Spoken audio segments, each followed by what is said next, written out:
Assalamualaikum warahmatullahi wabarakatuh.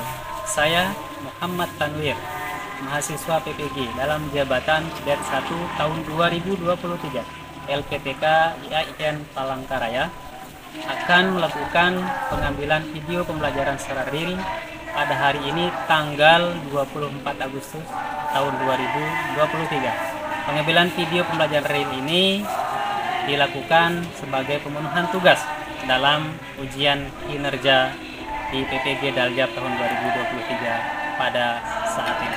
Terima kasih.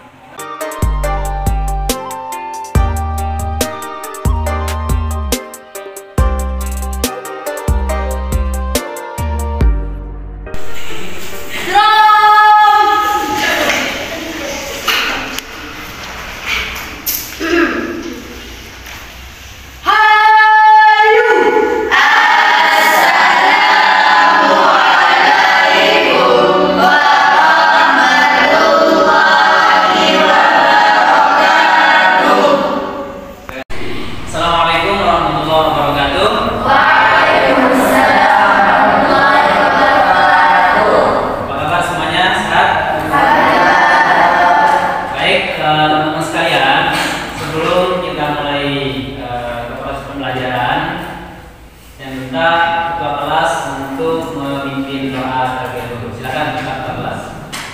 Bismillahirrahmanirrahim. Allahumma sholli ala sayyidina Muhammadin al-Fatih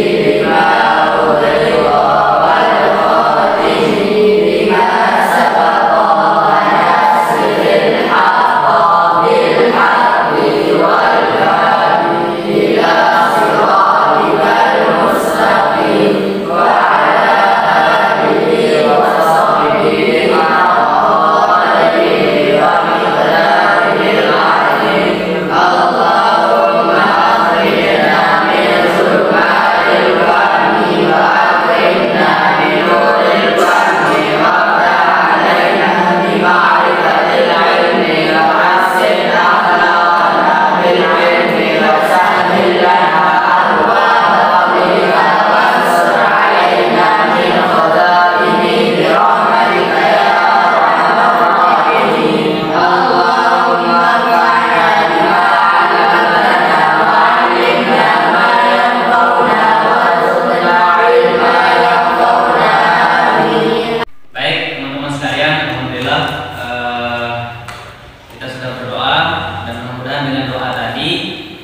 yang kita pelajari diberikan keberkahan oleh Allah. Mudah-mudahan ilmu yang akan kita pelajari ini dijadikan ilmu yang bermanfaat baik bagi diri maupun sesama kita ya. Amin ya. Berikutnya sebelum saya mulai ke pokok materi pelajaran, kita akan absen dulu. Mudah-mudahan gak ada yang sakit, mudah-mudahan gak ada yang masuk ya, semuanya sehat-sehat semua. Baik, saya mau absen dulu nih. Andika Pratama, mana? Afgan Alfiansyah, Sugi Hadi, Alfian Rian Asani, Alfian Maulana, Ahya Rashidi, Hamidatul Ula, Ziyadatul Husna.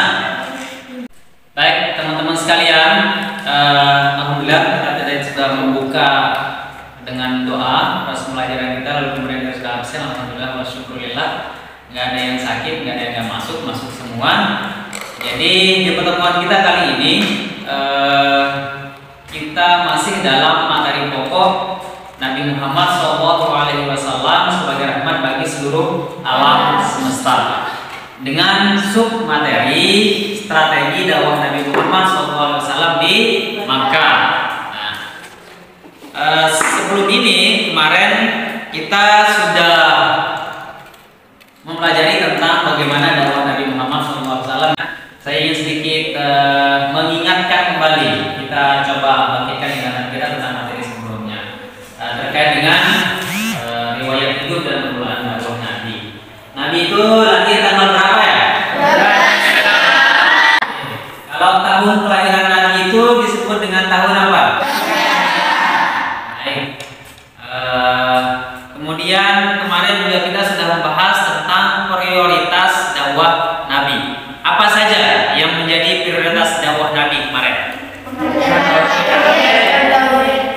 baik.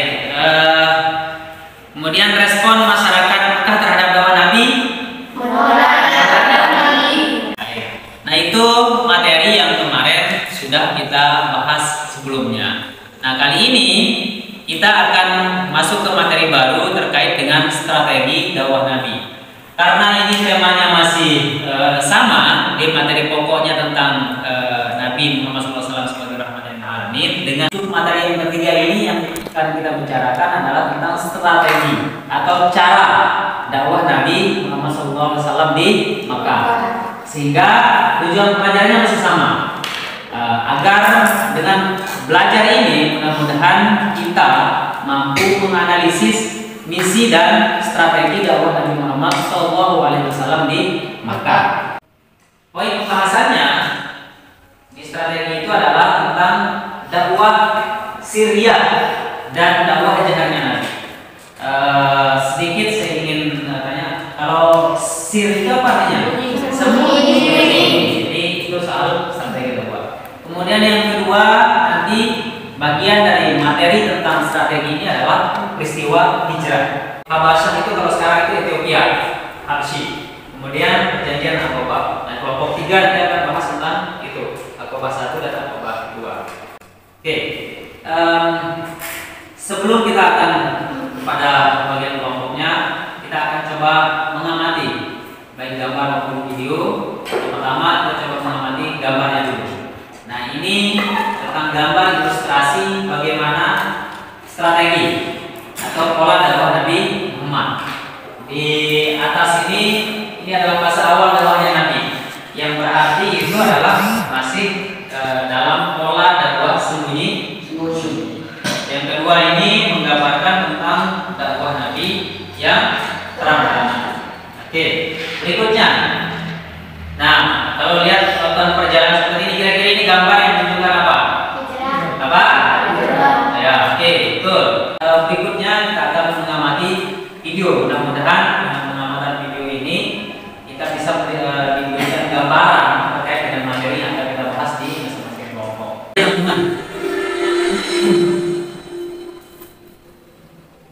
Video ini mengilustrasikan tentang gambaran strategi dakwah Nabi. Ini menjadi pengantar materi diskusi kita. Nah, ini bagaimana kondisi yang dialami oleh umat Islam.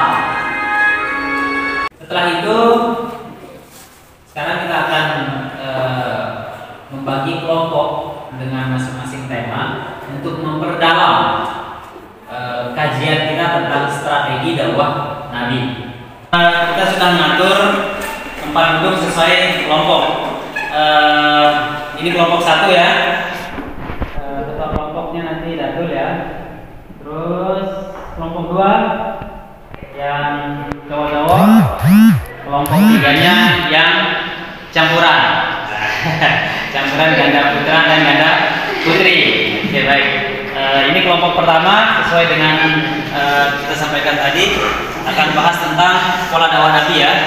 Oke, kelompok 2 ini akan bahas tentang hijrah ya. Oke, tentang hijrah.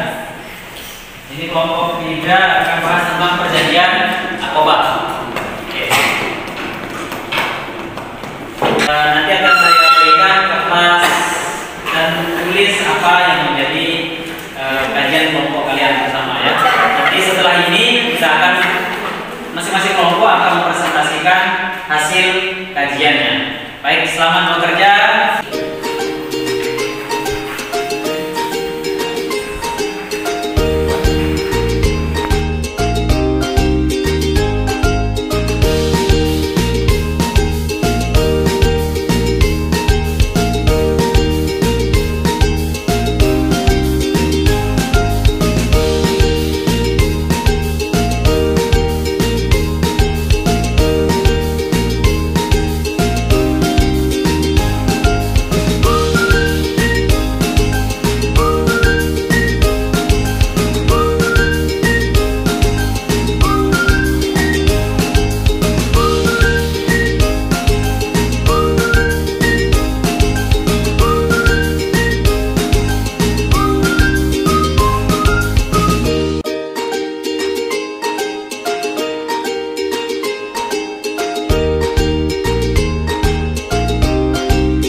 terlalu maju, maka Nabi Muhammad mulai mengatur langkah strategi pengembangan dakwah Islam di kalangan masyarakat Quraisy Mekah.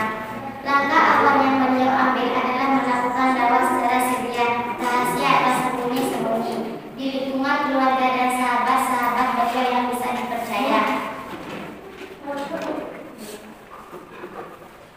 Nabi Muhammad melaksanakan dakwah sirriyah selama 3 tahun. Pertama-tama, Nabi menawarkan Islam kepada orang-orang terdekat, keluarga besar serta sahabat-sahabat karib beliau. Mereka diajak untuk memeluk Islam. Dalam sejarah Islam dikenal sebagai as-sabiqun, al-awwalun, atau orang-orang yang paling dahulu dan pertama masuk Islam.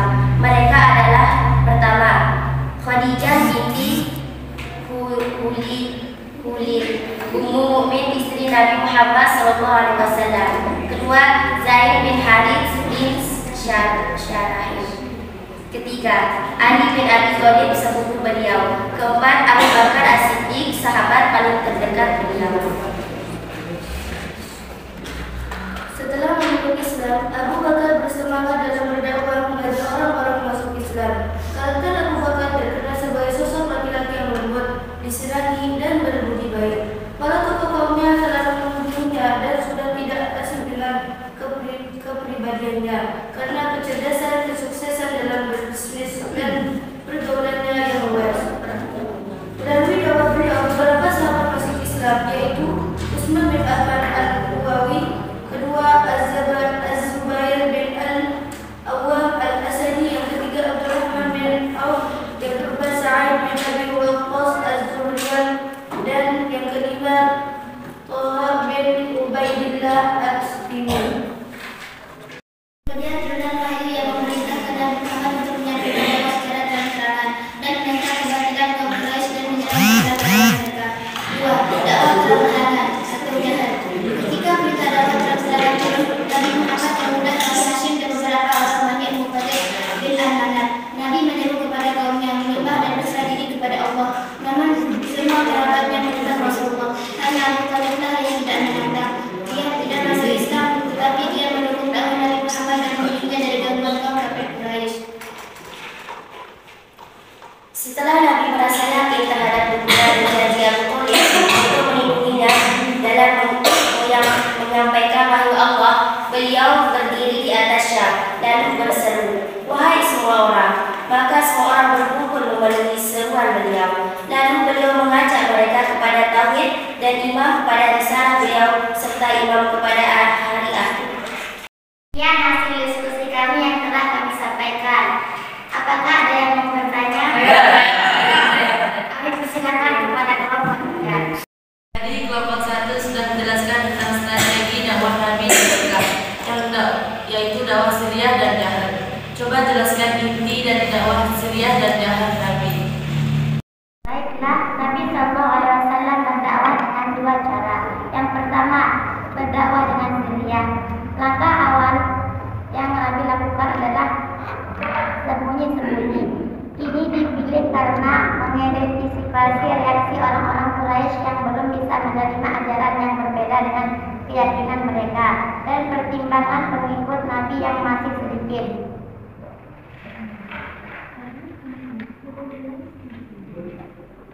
Yang kedua adalah dakwah jahar, yaitu dakwah terang-terangan.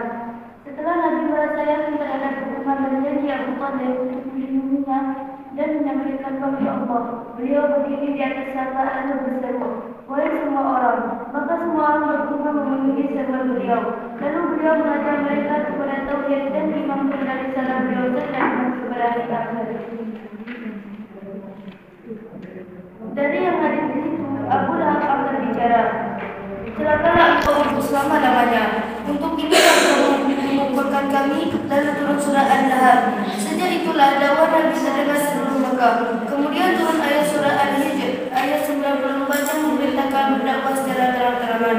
"Fasda' bima tu'mar wa a'rid 'anil musyrikin." Artinya, maka sampaikanlah olehmu secara terang-terangan segala apa yang diperintahkan kepadamu dan berpalinglah dari orang-orang yang musyrik. Surah Al-Hijr ayat 94. Assalamualaikum warahmatullahi wabarakatuh.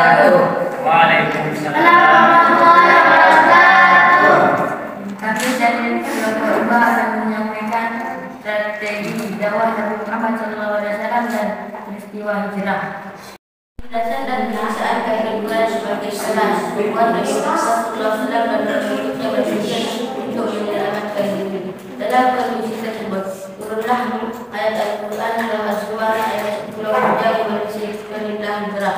Allah Subhanahu wa taala berfirman, "Qul ya ibad alladzina amanu taqu rabbakum lilladzina ahsanu fi hadhihi dunya hasanah wa ardullahi wasi'ah.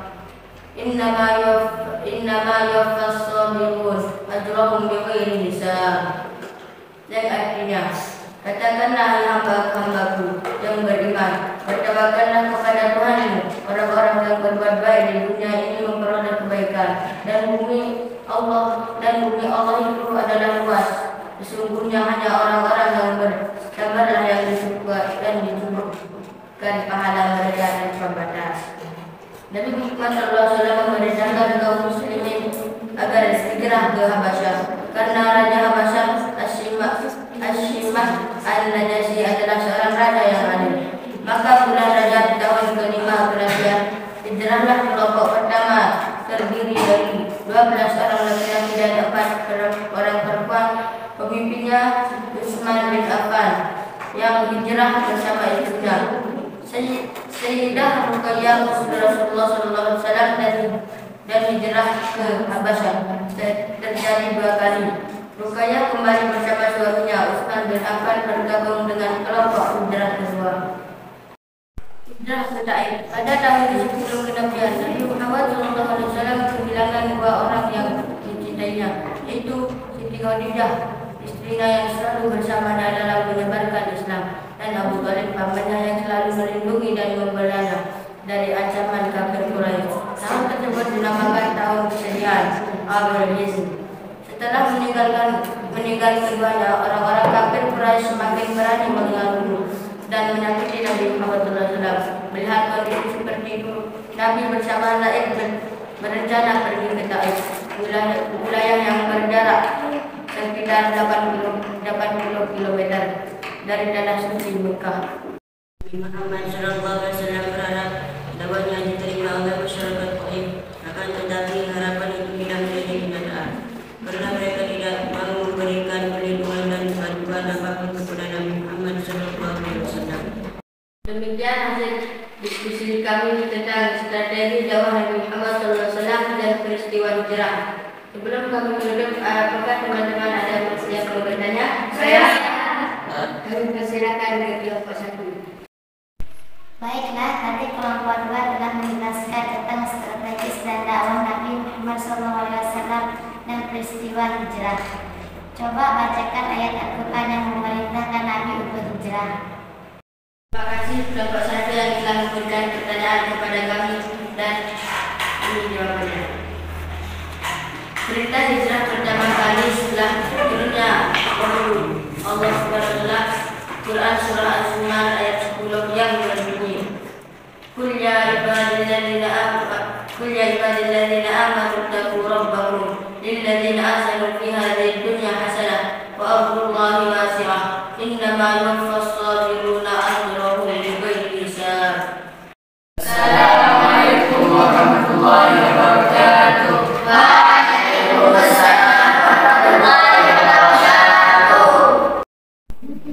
Kami dari kelompok 3 akan menyampaikan hasil dari dakwah Nabi Muhammad SAW dan perjanjian Aqabah.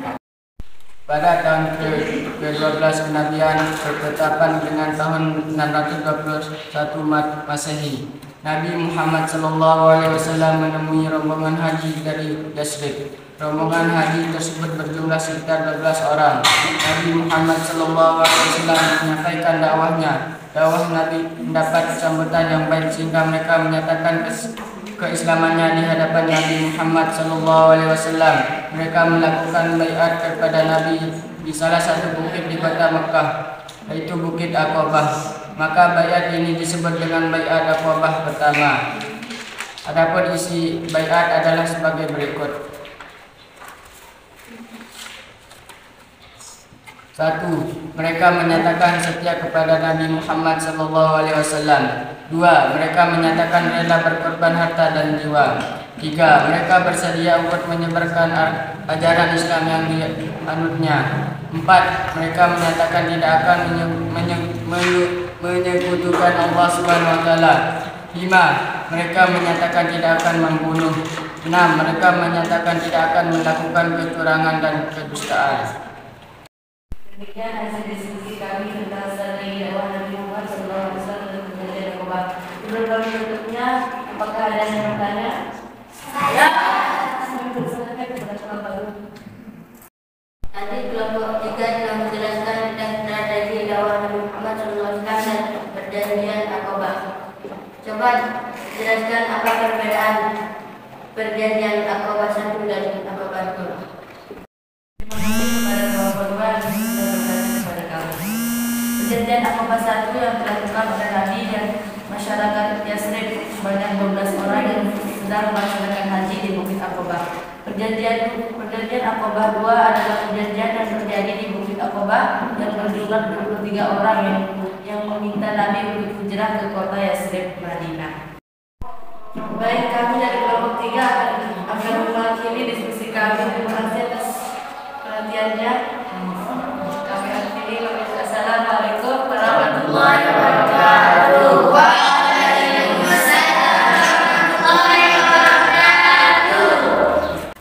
Alhamdulillah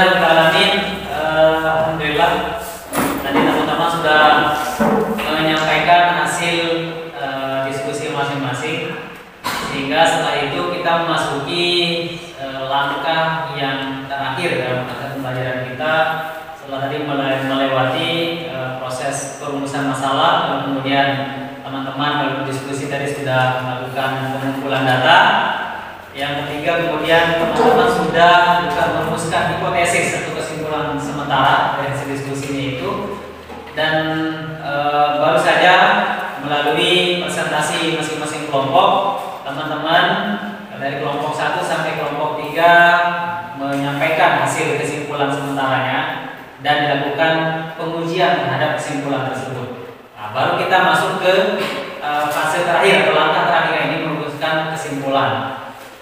Dari hasil diskusi yang sudah dilakukan melalui presentasi tadi, setidaknya ada beberapa kesimpulan yang kita bisa simpulkan jadi kesimpulan bersama.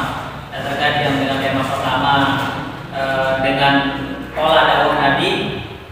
Jadi tadi telah disampaikan oleh kelompok 1 bahwa pola dakwah Nabi yang pertama itu adalah dengan secara sembunyi-sembunyi atau dengan dakwah sirriyah. Nah, dakwah itu yang dilakukan oleh Nabi secara terbatas dulu dalam lingkaran keluarganya. Kemudian strategi yang kedua yang dilakukan oleh Nabi itu adalah dakwah secara jahar atau secara terang-terangan. Tahapan terakhirnya adalah kita akan melaksanakan evaluasi. Hal ini untuk mengukur sejauh mana tingkat kepahaman kita tentang materi-materi yang sudah kita bahas dan yang akan didiskusikan oleh teman-teman. Nah, untuk itu saya akan membagikan lembar kerja peserta didik yang akan diselesaikan oleh teman-teman semua. Kita materi yang masing-masing dibagi.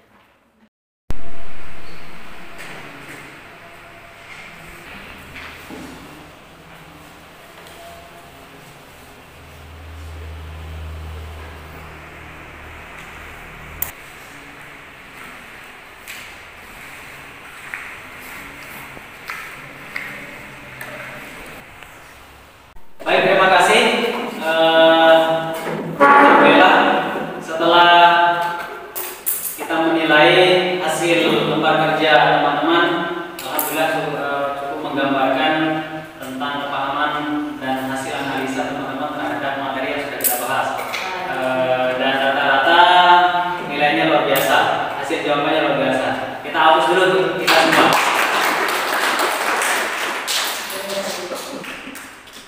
Terima kasih saya sampaikan atas segala perhatiannya di pembahasan materi kita pada hari ini tentang strategi dakwah Nabi Muhammad SAW di Makkah.